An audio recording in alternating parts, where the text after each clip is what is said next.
सत्य परिस्थितीचा सविस्तर आढावा। शहरातील बेंडाळे चौकात असलेल्या चंद्रिका सॉमिल व प्लायवूडच्या दुकानाला आज दिनांक 26 रोजी दुपारी 12च्या सुमारास भीषण आग लागली आहे। या घटनेत 50 ते 60 लाखांचं नुकसान झालंय।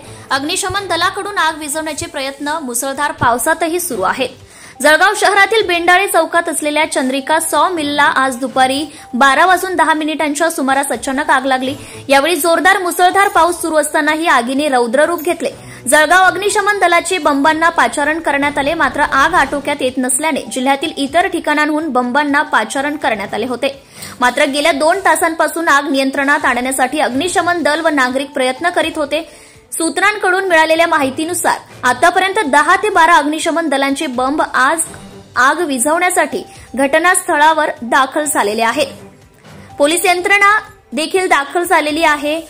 आगीचे नेमके कारण मात्र समजू शकलेले नाही, तरी शॉर्ट सर्किटमुळे आग लागल्याचा अंदाज व्यक्त केला जातोय। महाराष्ट्र टुडे मराठीसाठी प्रतिनिधी Mushtaq Khan, Jalgaon. Subscribe now and press the bell icon. Never miss an update.